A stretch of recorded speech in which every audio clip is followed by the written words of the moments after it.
Ռուսական աղբյուրների համաձայն Կրասնոարմեյսկի շրջափակված ուկրաինացի զինծառայողները զանգվածաբար հանձնվել են ռուսական ուժերին։ Բոլոր փախուստի փորձերի ձախողումից հետո տեղեկացվում է, որ Ուկրաինայի զինված ուժերի ամենախիտ խմբավորումները գտնվում են քաղաքի կենտրոնական շրջանի արևելյան հատվածում և Պրիգորոդնի թաղամասում։ Ըստ աղբյուրի, ռուսական հրետանին ականանետային ստորաբաժանումները և անօդաչու թռչող սարքերի հաշվարկները շարունակում են ինտենսիվ հարվածներ հասցնել շրջափակված դիրքերին։ Հաղորդագրության մեջ ասվում է, որ վերջին մեկ օրվա ընթացքում ուկրաինական ստորաբաժանումները ավելի քան 10 անգամ փորձել են ճեղքել շրջափակումը, սակայն բոլոր փորձերը անհաջող են ավարտվել։ Գերեվարվածների թվում շատ են վերջերս զորակոչված զինվորները, որոնք հայտնել են իրենց հրամանատարությունը թողել է առանց կապի և հրահանգների։ Ըստ ռուսական կողմի տվյալների, Ռուսաստանի զինված ուժերը վերահսկում են Կրասնոարմեյսկի շուրջ 80%-ը։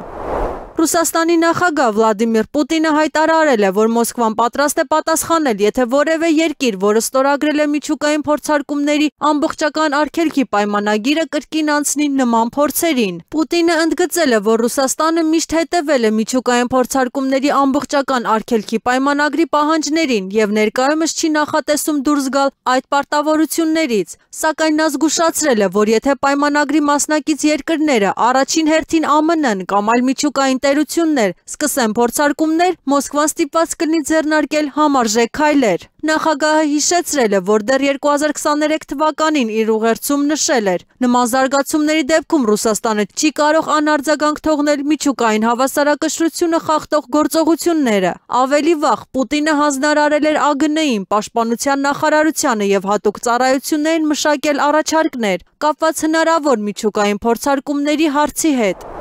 Բելգիայի իշխանությունները հայտարարել են, որ պատրաստվում են ակտիվացնել ՆԱՏՕ-ի հոդված 4-ը Բրյուսելի օդանավակայանում տեղի ունեցած անօդաչու թռչող սարքերի միջադեպերի ֆոնին։ Հոդված 4-ի ակտիվացումը նախատեսում է ՆԱՏՕ-ի անդամների խորհրդակցություն այն դեպքում, երբ որևէ երկիր զգում է սպառնալիք իր անվտանգությանը կամ տարածքային ամբողջականությանը։ Դա դեռևս չի նշանակում ռազմական արձագանք, սակայն բացում է դռները դիվանագիտական և պաշտպանական քննարկումների համար դաշինքի մակարդակով։ Բելգիական կողմը նշում է, որ անօդաչուների միջադեպերը կարող են կապված լինել արտաքին միջամտությունների կամ կիբերհարձակման հետ։ Թեման արդեն ներառվել է դաշինքի առաջիկա քննարկումների օրակարգում, որտեղ Բրյուսելը պատրաստվում է ներկայացնել անվտանգության լրացուցիչ միջոցառումների առաջարկներ։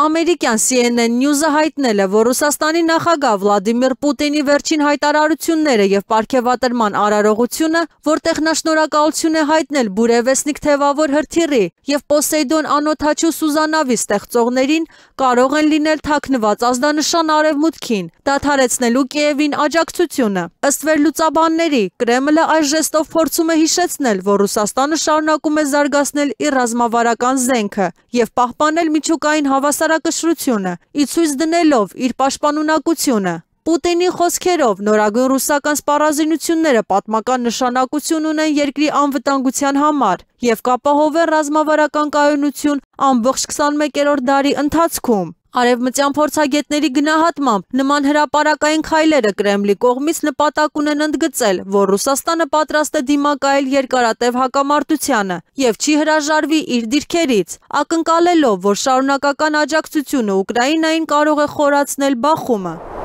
ԱՄՆ-ի տիեզերական ուժերը հայտարարել են, որ Մինիթմեն 3 միջմայրցամաքային բալիստիկ հրթիռի փորձարկման արձակումը հաստատել է դրա հուսալիությունն ու մարտական պատրաստվածությունը։ Փորձարկումն իրականացվել է առանց մարտական հատվածի, Կալիֆորնիայի Վանդենբերգի բազայից, հայտնել է ԱՄՆ տիեզերական ուժերի 30-րդ թևը։ Հայտարարության մեջ նշվում է, որ այս փորձարկումը թույլ է տվել գնահատել հրթիռային համակարգի գործող հուսալիությունն ու ճշգրտությունը, որը համարվում է ԱՄՆ ազգային անվտանգության և պաշտպանական ռազմավարության հիմնասյուներից մեկը։ Մինիթմեն 3 հրթիռները կազմում են ամերիկյան միջուկային եռամիասնության ցամաքային բաղադրիչը։ Դրանք ընդունվել են զինծառայության մեջ 1970 թվականին և ունեն մինչև 13,000 կիլոմետր թռիչքային հեռավորություն։ Նախորդ նման փորձարկումը կայացել էր այս տարվա փետրվարին, նույն բազայից։